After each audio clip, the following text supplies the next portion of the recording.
Piedricación llega hasta la última fila, entonces no se preocupe si se sienta acá adelante o hasta allá atrás, yo me lo voy a descontar con una piedricación muy interesante que Dios me ha dado para compartir el día de hoy.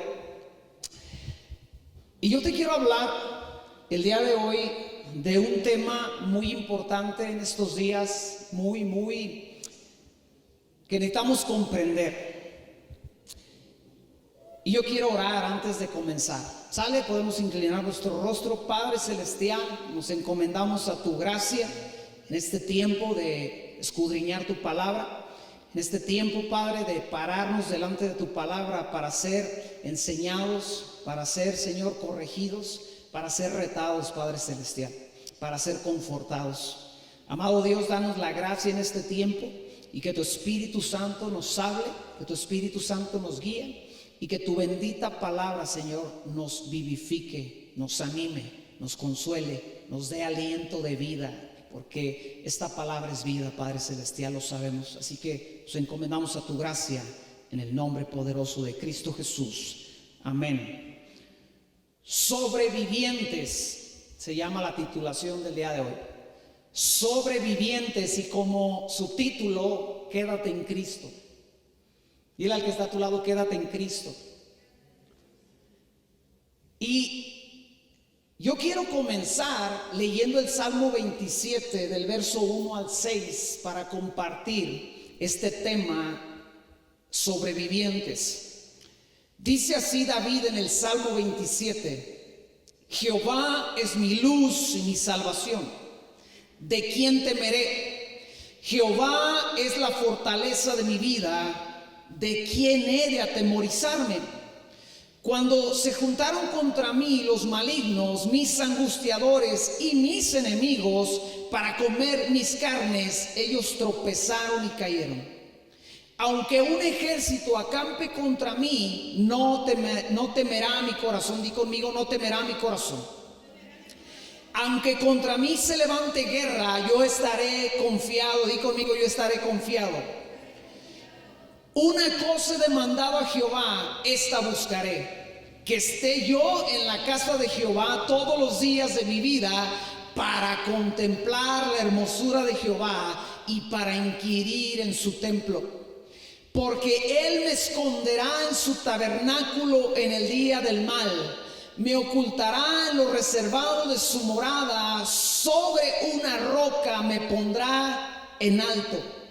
Luego levantará mi cabeza sobre mis enemigos que me rodean, y yo sacrificaré en su tabernáculo sacrificios de júbilo, cantaré y entonaré alabanzas a Jehová. Y este salmo es uno de los tantos salmos que David escribe en un tiempo de peligro, en un tiempo de angustia. En un tiempo de dificultad, David se inspiraba y escribía cánticos como este y muchos que él compuso. Y sabe, usted y yo podemos leer estas palabras y tomarlas para nuestra vida, aplicarlas a nuestra vida, adoptarlas como nuestra forma de pensar, de ser, de caminar, de creer. Pero estas palabras fueron desafiadas sobre nuestras vidas, sobre nuestra fe, sobre nuestras convicciones como cristianos a finales del año 2019. Estas palabras fueron desafiadas directamente en la vida del cristiano. Estas y muchas otras palabras que el cristiano ha adoptado de una forma correcta, como debe de ser. Pero la iglesia en todo el mundo fue puesta a prueba al enfrentar uno de los retos más importantes de las últimas décadas. Y ya sabe a qué me refiero. Me refiero a la llegada de la pandemia a finales del año pasado. A finales del año pasado inicia una pandemia en el 2019 allá en China. Usted ya sabe esto, yo solamente quiero darle un resumen de lo que ha sido este evento. Y inicia esta noticia y empieza a llegar a nuestras casas, empieza a llegar esas noticias que en China estaban viviendo un tiempo de peligro y que se estaban saliendo las cosas de control, pero nosotros aquí en México todavía estábamos festejando la Navidad, ¿verdad? Bien quitados de la pena, estábamos pensando en el ponche, en las posadas, en los tamales, porque la bronca era en China y finalmente pues que se la arreglen los chinos. Yo como cristiano pues a lo mucho lo que hice fue orar por los chinos, pero realmente, seamos sinceros, estaban muy despreocupados, porque a nadie se le fue el hambre la Navidad pasada, ¿verdad que no? Todos cenamos muy rico y sabíamos que en China había problemas.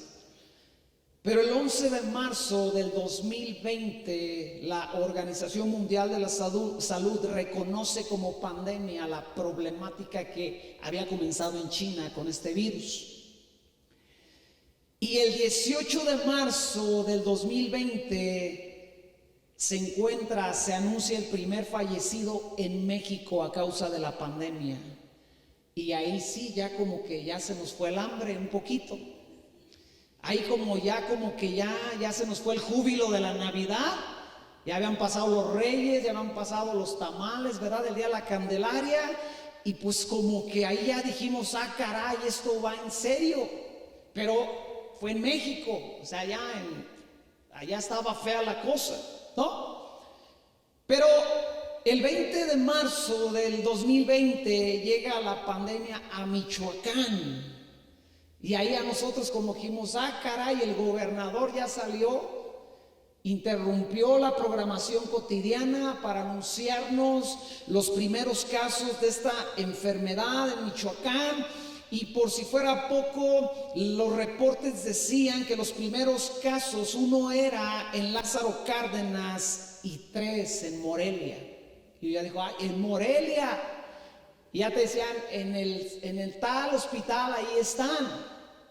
Fíjese lo que son las cosas. Yo conocí por mi trabajo a una persona de los que fueron los que nos trajeron, ¿verdad?, el virus aquí a Morelia.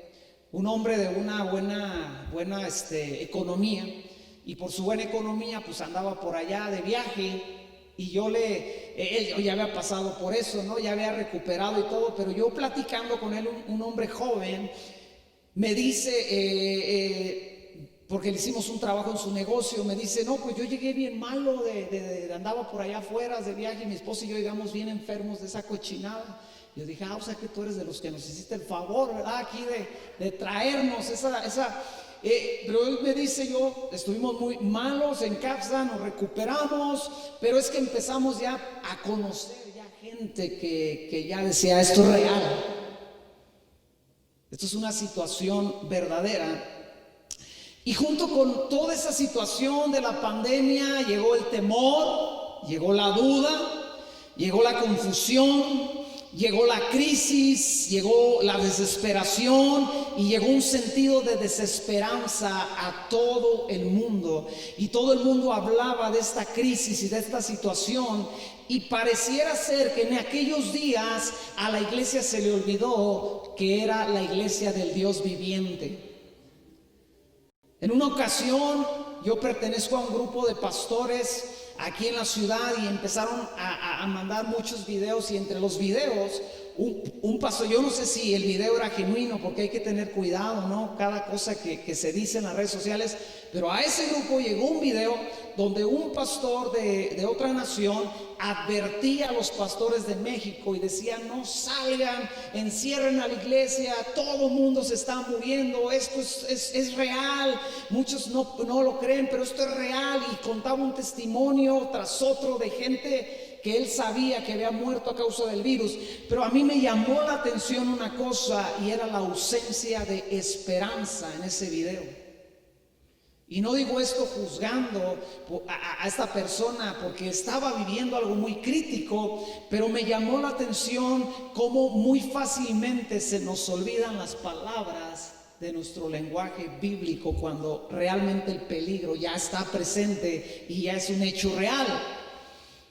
Y todas estas cosas llegaron con la pandemia y el gobierno ordenó el cierre de negocios, parques, plazas, eventos masivos, eventos recreativos. Nos cerraron los gimnasios, aunque no vamos, pero nos los cerraron y estábamos enojados.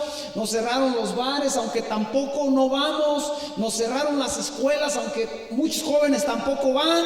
Y eventos deportivos los detuvieron, llegó la orden de las autoridades y todo era un caos y no sabíamos qué hacer. Yo les soy sincero, cuando empezó todo esto, yo le dije a mi esposa, tenemos que comprar 1 kilo de arroz y 1 kilo de frijol, no para nosotros, para la iglesia. Porque si alguien se queda sin trabajo, se queda sin comer, pues le damos arroz y frijol, ¿verdad? Y para que viva, para que sobreviva. Pero déjenme decirle el día de hoy, los que estamos aquí presentes, ¿alguien se quedó sin comer esos días tan difíciles? Regresamos después de la cuarentena a la iglesia hasta más gorditos. Eso se llama la fidelidad de Dios. Pero cuando estaban anunciando que en otras ciudades, que en otras naciones había saqueos, había crisis que iban y había largas filas y era real, nosotros estábamos asustados. Y entonces todo esto vino con la pandemia y entonces fuimos bombardeados por todo tipo de noticias sobre esta pandemia. Y en esos días nace el eslogan más famoso, yo creo, más sonado aún por décadas, el eslogan "Quédate en casa". Y en todos lados tú veías este eslogan, "Quédate en casa". En el Facebook todos ponían su foto de perfil con esas palabras, "Quédate en casa". No sienta culpable si usted lo hizo, o sea, no estoy hablando de que estuvo mal el eslogan, no. No estoy hablando de que el gobierno se equivocó, que no sé, no estoy hablando de un complot, porque ya sabe, hay infinidad de cosas que han sonado alrededor de esta pandemia, pero estoy haciendo un resumen y a lo mejor algunas cifras no coinciden, pero yo fue lo que encontré investigando ahí en el internet, en páginas confiables. Y hasta el 4 de noviembre del 2020 se estima que son 97,793 los fallecidos a causa de esta pandemia. Y que en México han muerto miles y miles ya de personas a causa de la pandemia. Y estas son las declaraciones de las autoridades durante todos estos meses que llevamos en esta situación. Sus declaraciones fueron: puede ser que el virus nunca se vaya, o sea, que se haga un virus endémico, que ya se va a quedar como la influenza. Otra noticia que nos dieron, que nos entristeció mucho, es que no hay vacuna. Y ahorita ya dicen, no, la vacuna ya viene y la iglesia está orando por esa vacuna tan anhelada, ¿verdad? Intercediendo hasta en lenguas, ayunando, porque no hay vacuna hasta el día de hoy. Nos dijeron que era de alto riesgo el contagio, mucho más contagioso que cualquier otra enfermedad. Y nos dijeron también que su esfuerzo era insuficiente ante tal situación. Y no estoy diciendo que la autoridad está mal, simplemente estoy diciendo lo que ellos han dicho a través de este tiempo. Ellos dijeron, esto es algo que rebasa las capacidades aún de los países más desarrollados. O sea que en pocas palabras, esta situación se convirtió en un tema de sobrevivencia. Se convirtió en un tema de riesgo, donde el simple hecho de salir de tu casa implicaba peligro de muerte para ti y para los tuyos, más aún a los que tenían o tienen cierta edad, más aún aquellos que comieron mucho en Navidad y todavía portan, ¿verdad?, la esencia de ese pavo doble pechuga sobre sus cuerpos, más aún aquellos que están en alguna enfermedad como la diabetes, como presión alta, y mucha gente en el mundo padece estas cosas. Y poner un pie afuera de tu casa se convirtió en un tema de riesgo, en un tema de algunas veces ser criticado, ser malentendido, ser juzgado. Se convirtió en un tema de sobrevivencia, literalmente. He dicho todo esto para hacer la siguiente pregunta: ¿Cómo debería reaccionar el creyente ante una realidad tan cruda? No puede tapar el sol con un dedo diciendo esto no es verdad, porque hay un problema realmente. Tal vez todos tenemos un punto de vista diferente, pero el problema es real. No, que si el virus lo crearon o no lo crearon, son temas que a mí a la verdad ni me interesan. Simplemente sé que es una problemática real y hay muchas versiones, ideas y cosas, y algunos han sacado provecho de esta situación. Pero yo como creyente, ¿cuál debería ser mi actitud ante tal realidad? ¿Qué dice la Biblia sobre el peligro que nos obliga a convertirnos en sobrevivientes?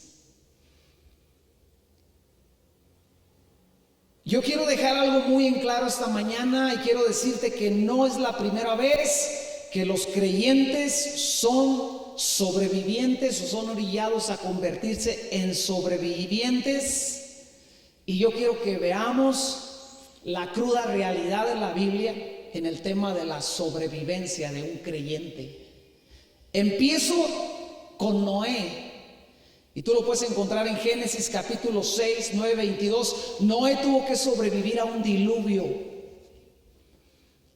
donde no era una pandemia, era Dios inundando toda la tierra, y Noé y sus hijos y las esposas de sus hijos se convirtieron en sobrevivientes a una catástrofe, a una situación que nadie podía controlar, que nadie podía haber esperado.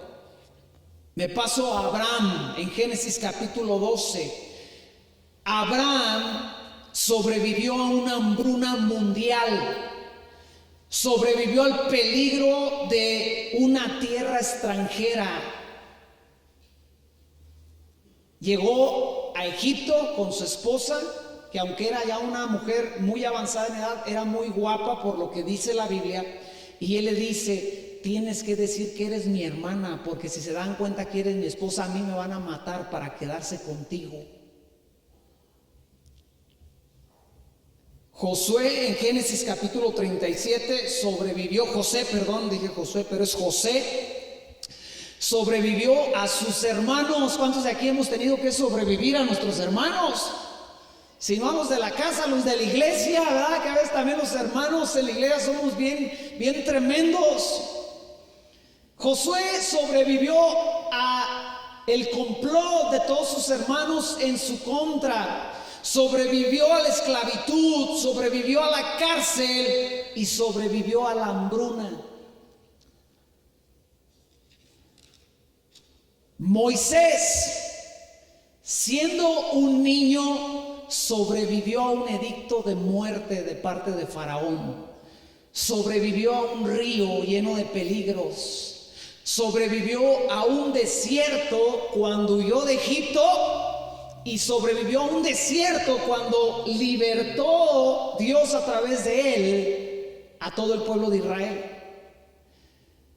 Josué, el servidor de Moisés, sobrevivió a innumerables batallas, sobrevivió al desierto, sobrevivió a un juicio de Dios sobre toda su generación. 40 años fue un sobreviviente de toda una generación, y solamente él y Caleb fueron los sobrevivientes de toda una generación que no le creyó a Dios. David, me encanta. David sobrevivió siendo un jovencito a los peligros de la noche cuando era un pastorcillo cuidando las ovejas. Él mismo de su boca nos narra que cuando una bestia, cuando un animal salvaje tomaba a uno de los corderos y se lo llevaba, él lo perseguía y le daba de palazos hasta que ese animal soltaba a ese pobre cordero que estaba bajo su cuidado. Ahí en el territorio de David había pumas descalabrados, había osos que tenían una cicatriz. ¿Y esto qué te pasó? Le decía, un palazo del David que no se deja robar nada. Él sobrevivió a los peligros de la noche. Y también sobrevivió a un gigante que le superaba en experiencia, en tamaño, en poder, en todo lo que implicaba enfrentarse en batalla. y sobrevivió. Sobrevivió a numerosas batallas sirviendo a su rey. Dice la Biblia que a toda campaña que él salía, David regresaba con éxito, tenía éxito porque Dios estaba con él. Pero no solamente ahí se queda, sino que sobrevivió a la persecución del mismo rey al cual sirvió y amó y entregó su vida. Los valientes de David, ellos sobrevivieron a persecuciones, a batallas contra gigantes y grandes guerreros, sobrevivieron a leones. Dice la Biblia que en una ocasión uno de los valientes de David se metió a una cisterna a matar un león. Y usted dice, estos tipos estaban locos. Si está el león allá dentro de la cisterna, pues yo le agarro a pedradas desde acá arriba. Ah, no, él se mete con un palo y lo mata. Estamos hablando de hombres que sobrevivieron. Esther fue una sobreviviente. Ruth fue una sobreviviente. Mujeres que sobrevivieron cuando todas las cosas estaban en su contra. Jeremías, entremos a los profetas. Jeremías, ¿a qué sobrevivió? Sobrevivió a la persecución, sobrevivió a la cárcel, siendo mal comido en esa cárcel, siendo maltratado, sobrevivió a una cisterna donde el lodo le tapaba casi todo su cuerpo y sobrevivió a la caída de toda su nación delante de un imperio extranjero. Elías sobrevivió a una sequía de más de 3 años, sobrevivió a la persecución del rey, sobrevivió a la amenaza de una reina bruja que lo amenazó y lo intimidó, pero que finalmente no hizo lo que le prometió que le iba a hacer, que lo iba a matar. Jonás, esto está ridículo, Jonás sobrevivió 3 días en el vientre de un pez. ¿Por qué no está en los récords Guinness? El hombre que ha sobrevivido más tiempo en el vientre de un pez. A ver, ¿quién se atreve a romper ese récord? Y podemos seguir y encontrar que la Biblia habla de sobrevivientes. Todos ellos enfrentaron estadísticas y probabilidades muy altas de morir. A David no le dijeron, David, anda un virus por ahí que si te toca te puede matar. David se paró enfrente de un gigante que no había de otra, o ese gigante salía muerto de ahí, o David salía hecho chicharrón de ahí. Era mucho más alta la probabilidad de mortandad que estos hombres vivieron y enfrentaron que la que tú y yo estamos enfrentando el día de hoy. Pero nosotros abrazamos el eslogan de quédate en casa con todo, más aquellos que no nos gusta trabajar, decimos, patrón, ahí mándeme, deposíteme. No me deposite porque no puedo ir al Oxxo, tráigame mi raya, mi sueldo aquí a la casa. Y antes de que me lo entregue le voy a poner gel antibacterial. Y no estoy hablando de ser negligentes con los cuidados que se deben de tener. Estoy hablando de ser conscientes de lo que dice la Biblia, el libro que Dios escribió para nosotros como creyentes. Pero yo te quiero dar algunos dichos, algunas frases, algunas verdades que salieron de la boca de estos hombres. La Biblia dice que de la abundancia del corazón habla la boca. De la abundancia del corazón habla la comadre, aguas. De la abundancia del corazón habla el compadre. De la abundancia del corazón hablan los amigos. De la abundancia del corazón habla Pati Chapoy.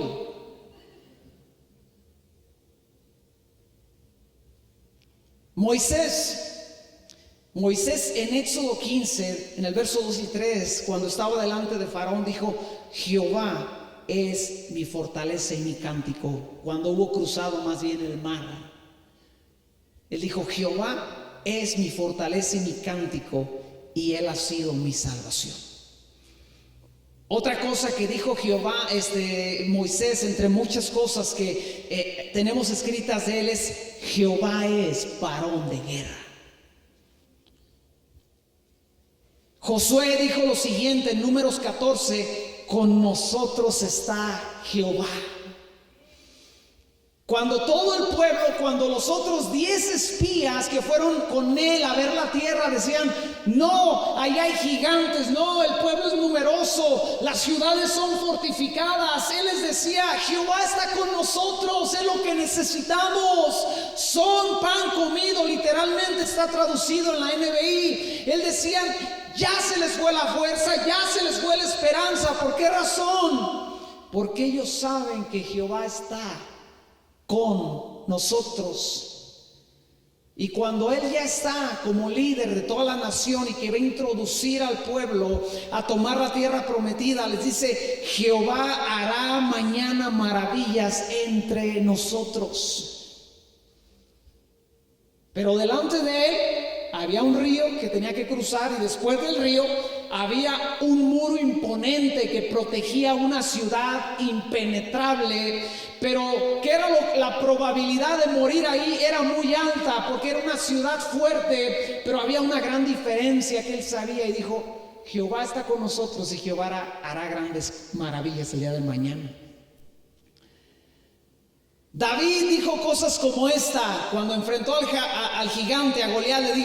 Le dijo: tú vienes a mí con lanza, con espada, con jabalina, y le dijo: mas yo vengo a ti en el nombre de Jehová. Y aquel vociferaba, lo insultó, se enojó cuando vio al pequeño David, y volteó y les dijo: ¿soy acaso un perro? Y yo creo que si yo hubiera estado ahí, le hubiera hecho: ni a perro llegas, porque el Firulai se hubiera ofendido, pero tú ni a perro llegas porque eres un incircunciso. Y David le dijo: yo vengo a ti en el nombre de Jehová.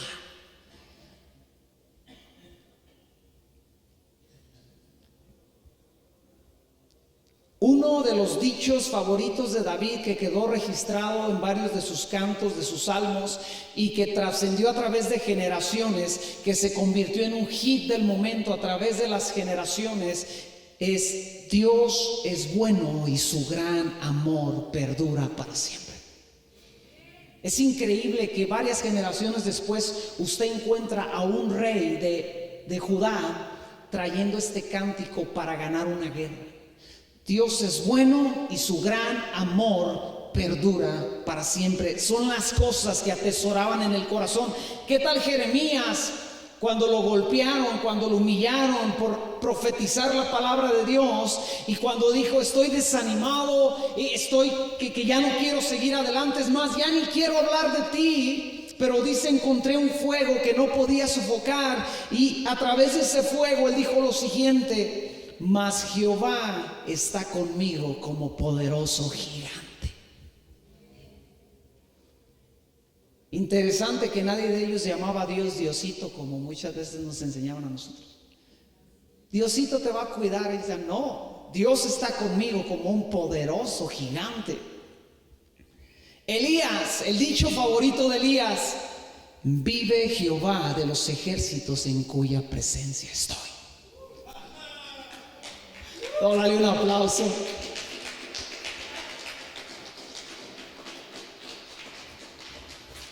Pedro dijo cosas como esta en tiempo de persecución: depositen en él toda su ansiedad, porque él cuida de ustedes. ¿A cuántos les dio ansiedad con la pandemia? Y más cuando se nos bajó el trabajo. En mi trabajo literalmente vivimos un mes de puras misericordias de Dios, en el sentido de misericordias de verdad. No había nada, y de repente un cliente nos llamaba: necesito que me haga este parche en la puerta. Y ahí íbamos y sacábamos siquiera para ese día, y luego otro cliente nos llamaba: necesito que me haga esto, una reparación. Y literalmente un mes sobrevivimos. Y es angustiante porque tú no sabías si las cosas se iban a volver a componer. Pablo tenía frases como esta,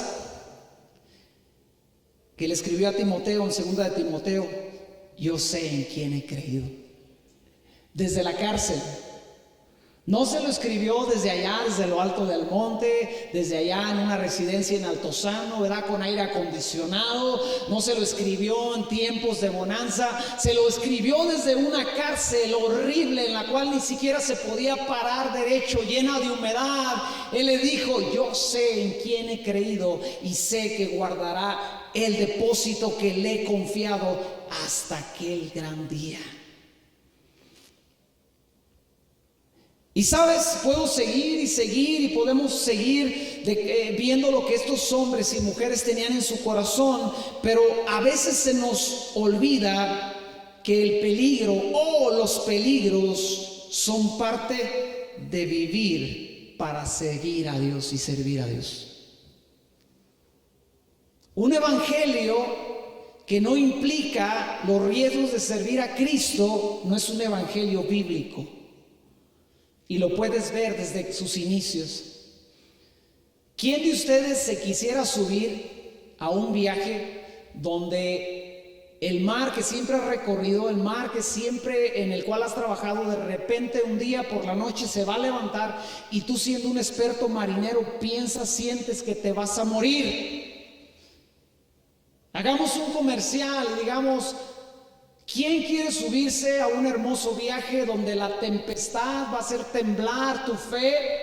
Donde Jesús no va a estar arriba de la barca, porque Él va a venir caminando sobre las aguas, y si te ve, su intención será pasar de liso y dejarte en la bronca.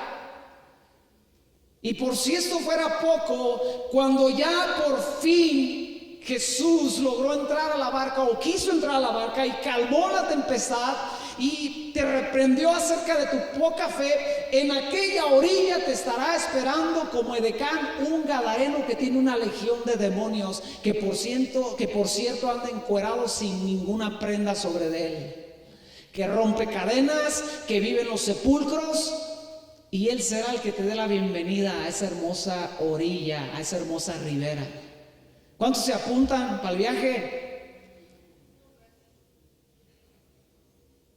Pero era lo que vivían los discípulos. Ellos se subían a la barca y Jesús estaba dormido y empezaba la tempestad. Y entonces la niña que todos llevamos dentro salía a flote, ¿verdad? Y gritaba. Pescadores expertos tenían temor en medio del mar, en medio del barco que conocían, y pensaban que iban a morir. Se nos olvida que la sobrevivencia es parte y ha sido parte del carácter de aquellos hombres y mujeres que han decidido confiar en Dios en medio de la adversidad.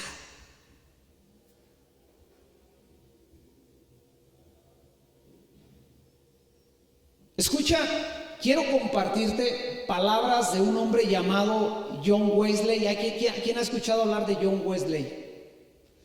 Búscalo en internet, son biografías que tú necesitas estudiar y conocer. Apaga la tele, apaga ahí lo que callamos las mujeres, porque no es edificante. Apaga todo ese tipo de cosas y métete al internet y busca la biografía de John Wesley.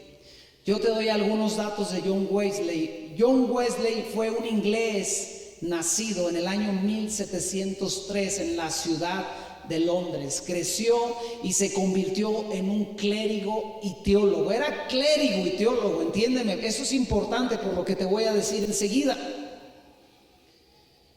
Él y su hermano Carlos Wesley son los padres del metodismo. ¿Cuántos han oído del metodismo? No, usted necesita investigar. ¿Qué es el metodismo? ¿Dónde nace el metodismo?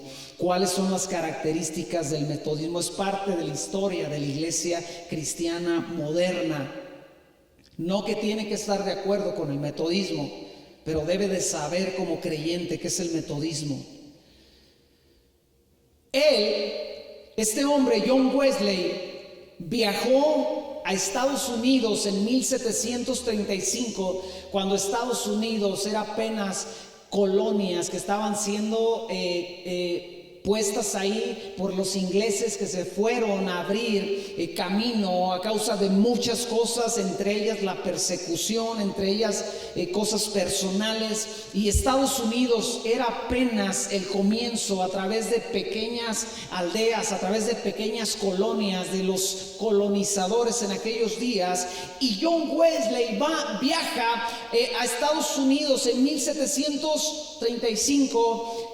Pero lo que tú no escuchas comúnmente de este hombre, de Juan Wesley, es que su viaje fue un rotundo fracaso.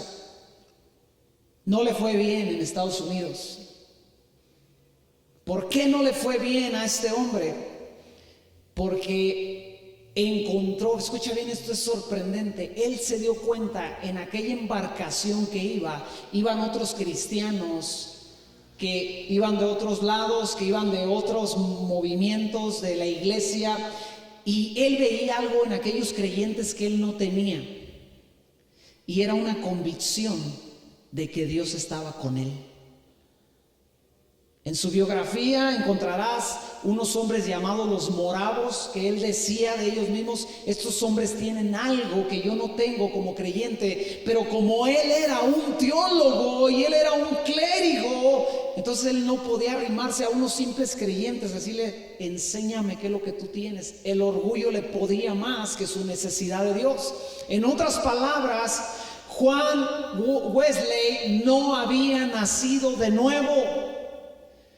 Sabía de la salvación de una forma teológica, de una forma aquí en su mente, pero en su corazón no tenía el nuevo nacer. Él pensaba que la salvación la iba a obtener haciendo obras, portándose bien, sufriendo. De hecho, era muy dedicado a la oración, a la lectura, al ayuno, y ahí es donde nace el metodismo.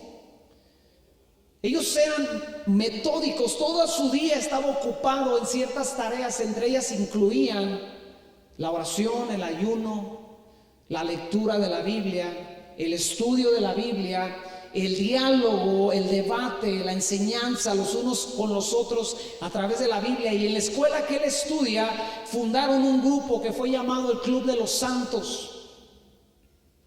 Y aunque él no había nacido de nuevo, aunque no se daba cuenta de eso, de todos modos Dios en su gran misericordia lo usaba y estaba con él, y lo estaba llevando a un camino donde él se iba a encontrar con la salvación y la gracia de Dios a través de la obra de Cristo y a través de la presencia del Espíritu Santo en su vida. Pero John Wesley veía a otros hombres que tenían algo, y dice en su biografía, él narra que en esa embarcación hacia Estados Unidos los tomó una tormenta, que el barco parecía que se iba a hundir, y él estaba atemorizado. Pero mientras tanto, aquel pequeño grupo de creyentes sencillos y humildes, que no eran teólogos, estaban orando y adorando a Dios, contentos y alegres. Y dice él, es como si no les diera miedo morir. Llega a Estados Unidos, le va mal, porque entonces se da cuenta que las cosas no eran tan sencillas como adentro de un salón, como adentro de una congregación, como adentro de la comodidad y de la seguridad. Un día que él está orando en el campo, ya estando en Estados Unidos predicando la palabra, suena un disparo que casi lo mata. ¿A quién lo quiso matar? Ni supo. Lo acusaron de varias cosas. La gente comenzó a llegar a sus predicaciones de una forma muy numerosa, pero encontraron que no les convenía ir a las reuniones de John Wesley porque él predicaba la santidad, y entonces ellos tenían que cambiar su forma de vivir, porque la palabra de Dios decía que hay una forma de vivir, y John Wesley predicaba esa verdad. Entonces aquellos que eran sus simpatizantes se convirtieron en sus enemigos, porque muchos de esos hombres, muchas de esas personas que llegaron a fundar esa nación de Estados Unidos venían huyendo de un pasado. Algunos eran literalmente delincuentes, huyendo porque habían robado, habían defraudado, y tenían una opción en la nueva tierra y fueron ahí a comenzar de nuevo, pero tenían una mala forma de comportarse. Y John Wesley, aunque no había nacido de nuevo, aunque no podía experimentar aún él el nuevo nacer y la gracia y la revelación de la misericordia de Dios para que el creyente sea salvo por pura misericordia, aún así él predicaba acerca de la santidad y Dios le respaldaba. Entonces llegaron al punto de que dijo, bueno, no nos conviene tener aquí este predicador porque predica de la santidad, y como a mí me gusta robar, entonces yo quiero un predicador pues que me deje robar, que me diga que Dios me ama, pero que no está malo robar, que al cabo Dios ya murió por mí, que todos mis pecados pasados, presentes y futuros fueron perdonados. Y por si fuera poco, a John Wesley le rompió el corazón una dama también ahí en Estados Unidos. Por ahí hubo una chica que empezaron como que... Y la chica finalmente dijo no, y se fue y se casó con otro. Y John Wesley se embarca de regreso después de unos años en los cuales fue rotundo fracaso tras fracaso. Y si tú lees la biografía de John Wesley y no lees estas cosas, tú encontrarás que John Wesley fue uno de los precursores en Inglaterra que catapultó, que promovió el gran avivamiento que alcanzó a todo el mundo, lo que la historia de la iglesia conoce como el gran despertar, donde la iglesia fue sacudida a través de las predicaciones de John Wesley y otros predicadores de aquel tiempo, de aquellos años, porque entonces comenzaron a predicar acerca de la santidad y la iglesia fue sacudida porque estaba viviendo inmoralmente.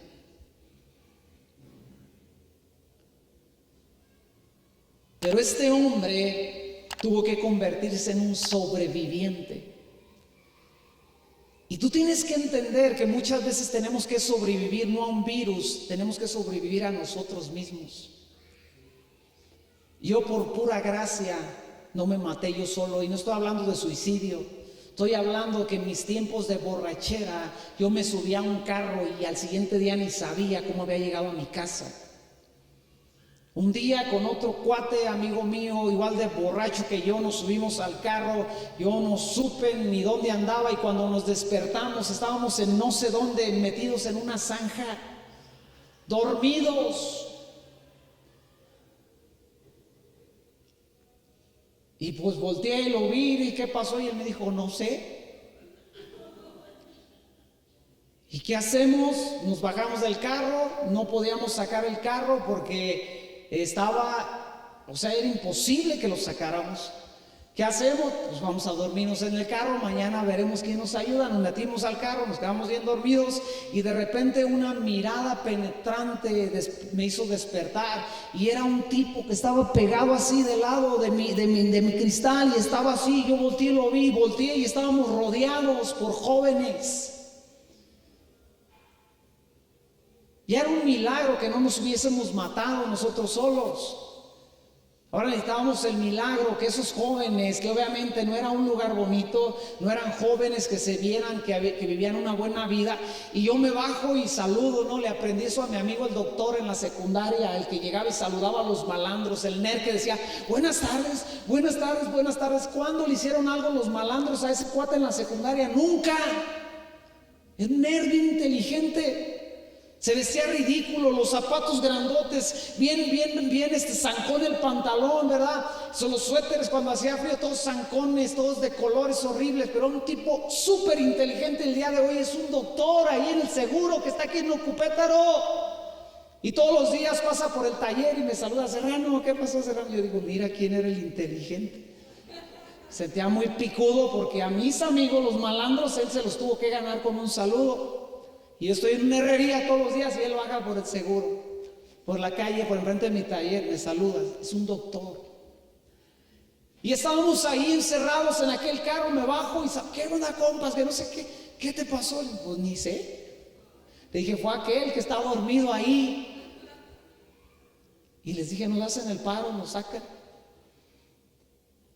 Y trajeron, ese fue porque después nos caímos a otro lado, esa misma noche. Y eran varios chavos, no sé, 15 tal vez, y agarraron un bolcho viejo, igual que el que traigo ahora, y levantaron el carro Y yo metí reversa y ¡fum! Salió el carro. No traía que darles más que unos cuantos pesos, y obviamente ellos andaban en la parranda. Les dije, todo lo que traigo. Les regalé cassettes que traía ahí. Toma estos cassettes, órale, qué vatos, que les vaya bien y todo. No, pues fuimos y nos atoramos en otro lado, donde nos rescató ahora un joven que escuchó el sonido del carro, los acelerones, y salió. Y yo, ¿qué pasó? Pues nos atoramos aquí. Fue a su casa por una viga y nos apalancó ahí. El carro fue para afuera porque nos caímos como no sé qué era eso, ni recuerdo qué era. Pero finalmente fue un milagro que yo no me matara en esos días. En una ocasión yo estudiaba en el CETIS, hicieron una fiesta que la fueron a cerrar en Guandacareo. En ese mismo carro nos fuimos, y retacado, es para 5, nosotros le metíamos 8 gentes. Llevábamos poca comida, pero mucha bebida. Allá en Guandacareo nos pusimos hasta las chanclas. Yo no me acuerdo cómo nos regresamos. El lunes llegando a la iglesia me dijeron, Greña, estás bien bruto. Le dije, ya lo sabía, dime algo que no sepa, dame revelación. Me dijo, le dejaste el carro al chilango, y el chilango andaba más borracho que tú. Y en las curvas le aceleraba y en las rectas le bajaba. Ahora, ¿sabe qué es lo sorprendente? Que mi amigo el chilango, a los 2 o 3 años que salimos de la escuela, él sí se mató en un carro andando ebrio.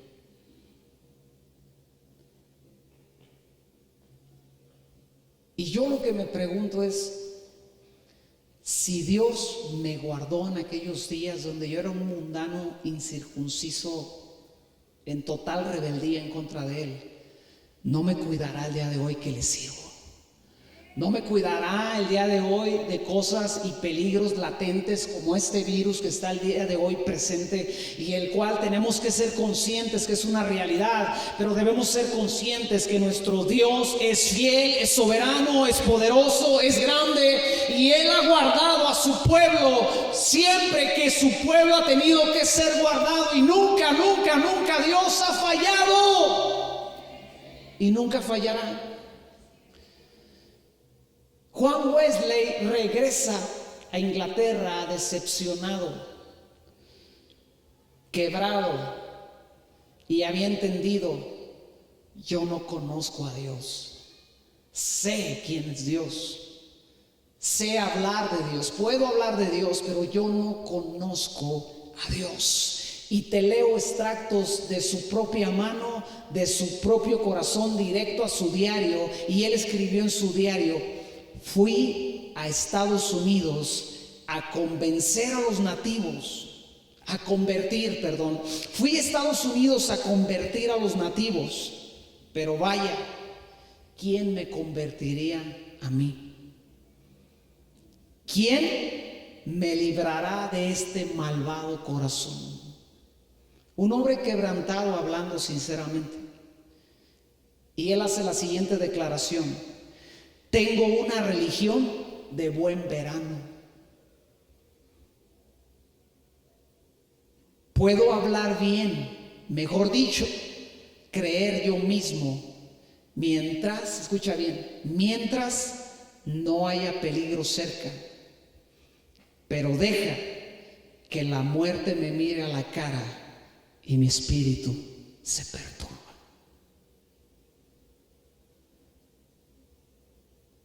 Tampoco puedo decir, escribió él, la muerte es ganancia para mí.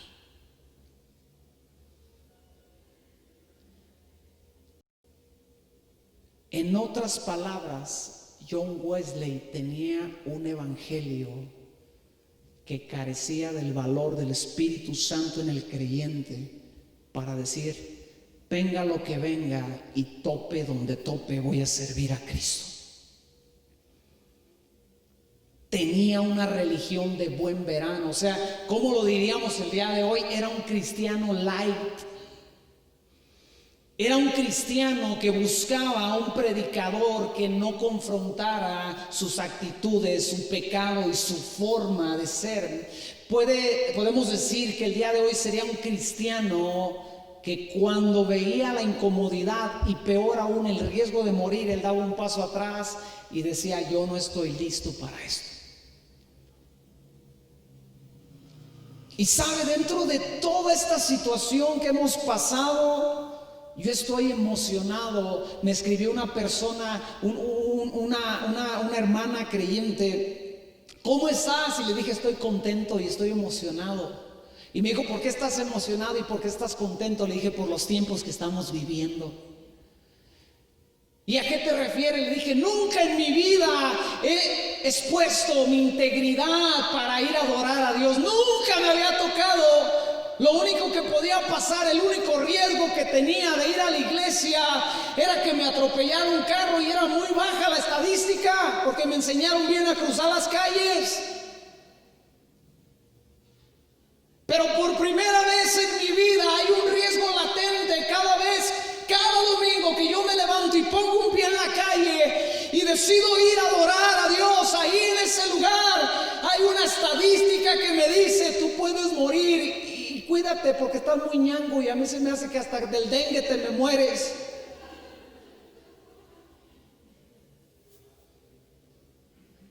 Y para mí eso es emocionante. No estoy negando que hay un problema real y no estoy negando que hay un riesgo. Lo que estoy diciendo es que tenemos que tener una fe como la que tuvieron los amigos de Daniel en el libro de Daniel.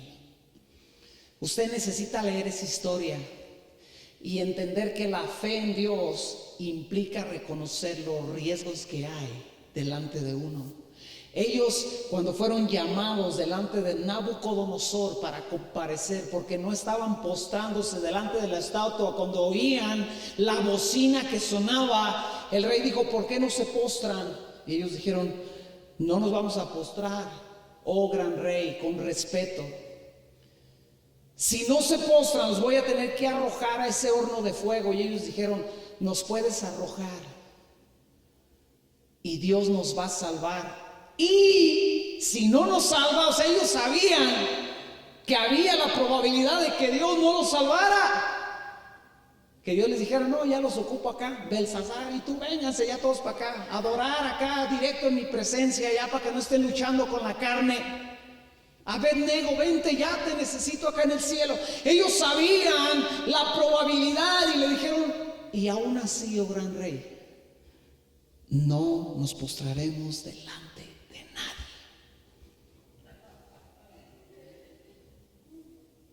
Las estadísticas de morir a causa de su convicción eran mucho más altas de las que tú y yo enfrentamos cada vez que venimos a este lugar a adorar. Mucho más altas. Dice la historia que aquellos hombres fuertes que los aventaron al horno de fuego se murieron, porque el horno estaba caliente hasta 7 veces. A nosotros no nos lo pueden calentar 7 veces porque nos lo calientan poquito y ya le corremos.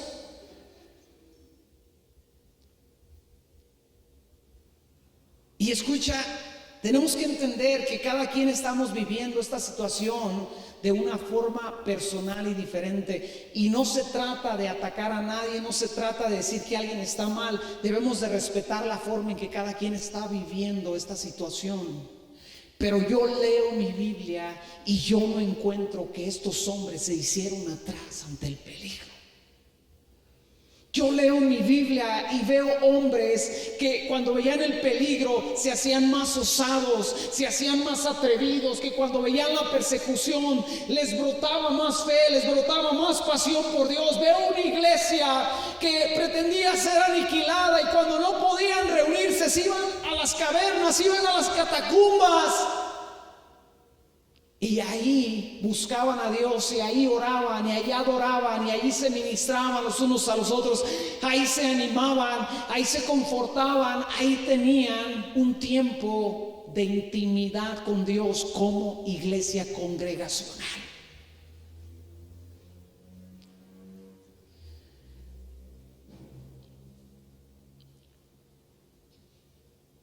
Y sabe, escuché en esta semana a un predicador que no lo conozco, es allá en Estados Unidos, y él decía cosas bien gruesas como la siguiente.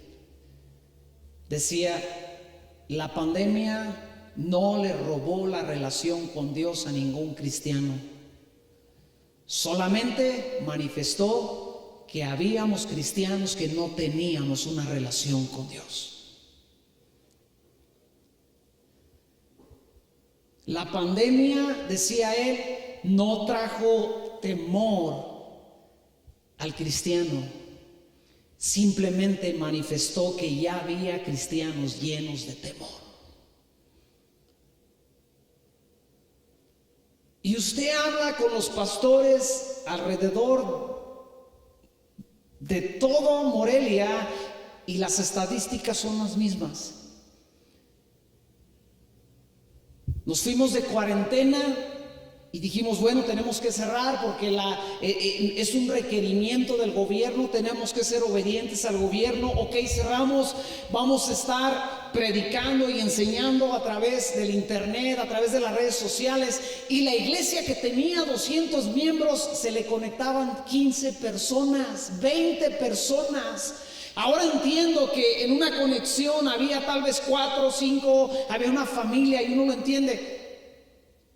Pero en todos lados fue lo mismo, y el grueso de la gente que había en las congregaciones dejó en un sentido la iglesia.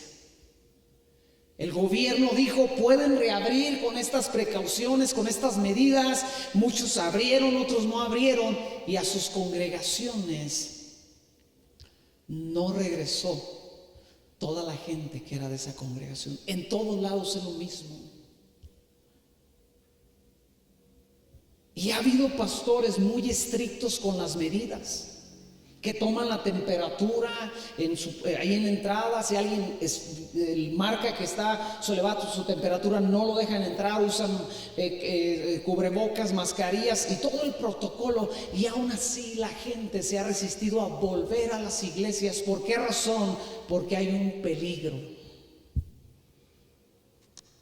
Pero ¿sabes qué es a mí lo que me llama la atención? Que yo veo a estos hombres que enfrentaron peligros más fuertes, más evidentes que los que estamos enfrentando tú y yo el día de hoy. Termino con esto. Nos dijeron, quédate en casa. ¿Y sabe cuál es el problema que tenemos? Que se nos olvida que esta no es nuestra casa, que esta tierra no es nuestra tierra, que este mundo no es nuestro mundo. Dice la Biblia que tú y yo en este mundo somos extranjeros y peregrinos. La única duda es cuándo me van a dar el boleto de partida, Señor. Todavía no lo estoy pidiendo ni lo estoy buscando. Quiero servirte por lo menos otros 40 años. Yo se lo voy recorriendo al Señor desde que cumplí 40. Dice la Biblia que son como 80 años de promedio lo que generalmente vive un hombre. Y dice que los robustos 80 y los más flacos 70. Y alguien me dijo un día, a ver tú cuánto aguantas. Pero escucha bien.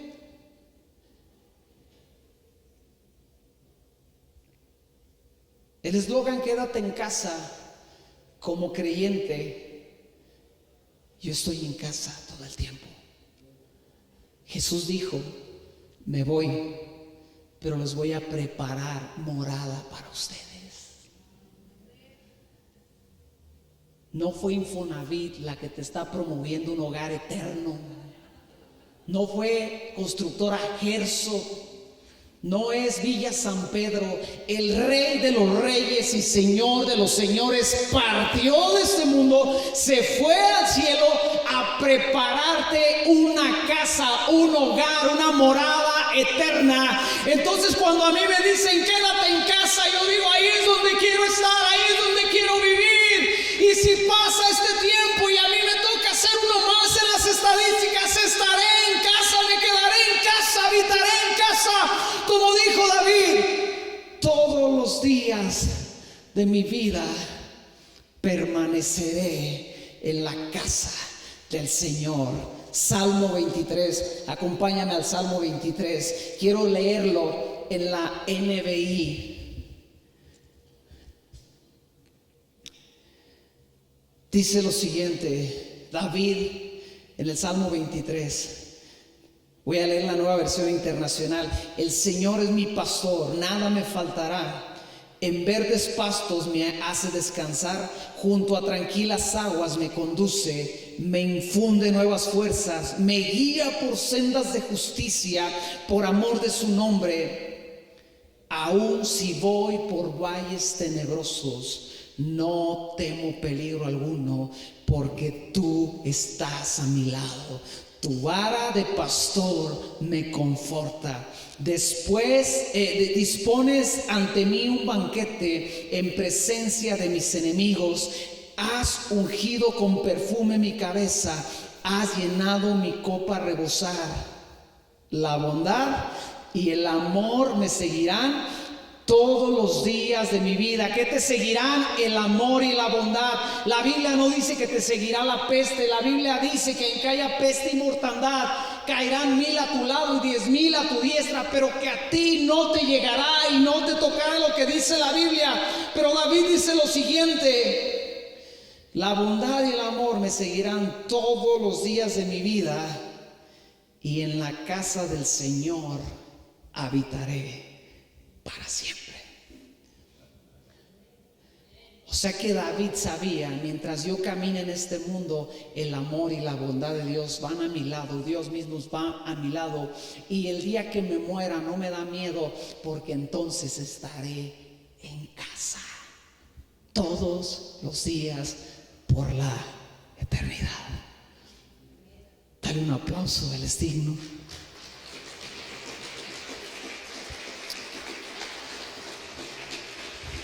Nos ponemos de pie.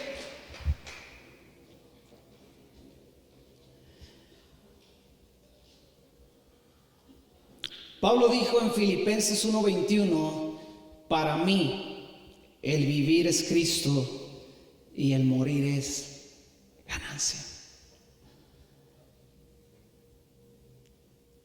En la Biblia, cuando a un creyente lo amenazaban de muerte,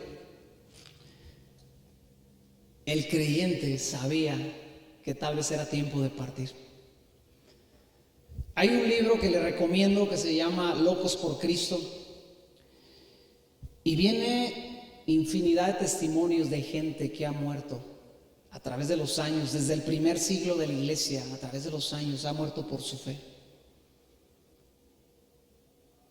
Un creyente allá en los primeros años de la iglesia, cuando los romanos comenzaron a perseguir a la iglesia, tomaron entre muchos a uno y le dijeron: ¿cuál es tu última petición antes de morir? Y él dijo: yo quiero orar por el verdugo. Y fue con el verdugo y le dijo: te quiero dar las gracias, porque tu mano me va a llevar delante de la presencia de mi Dios y de mi Salvador.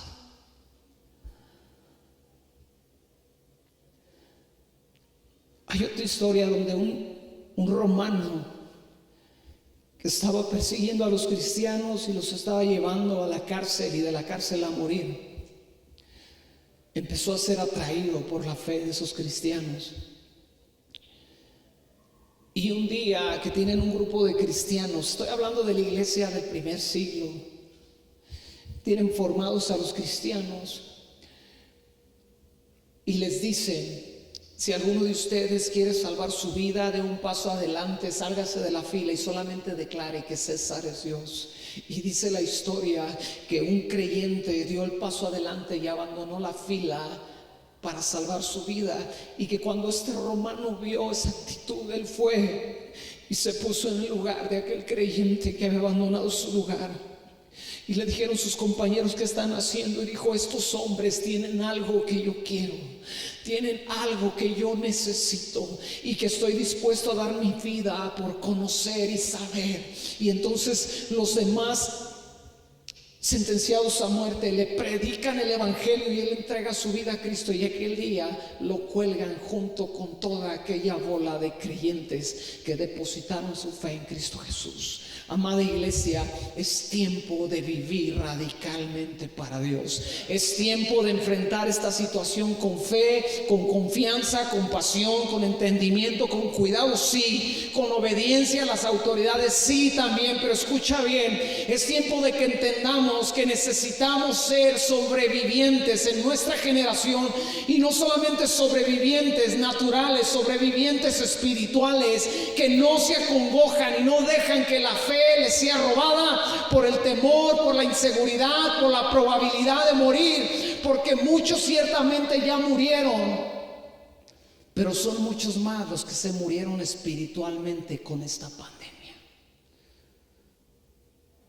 Oramos. Padre Dios, te damos gracias por tu presencia en este lugar, en nuestras vidas, por tu fidelidad en nuestros días, Padre.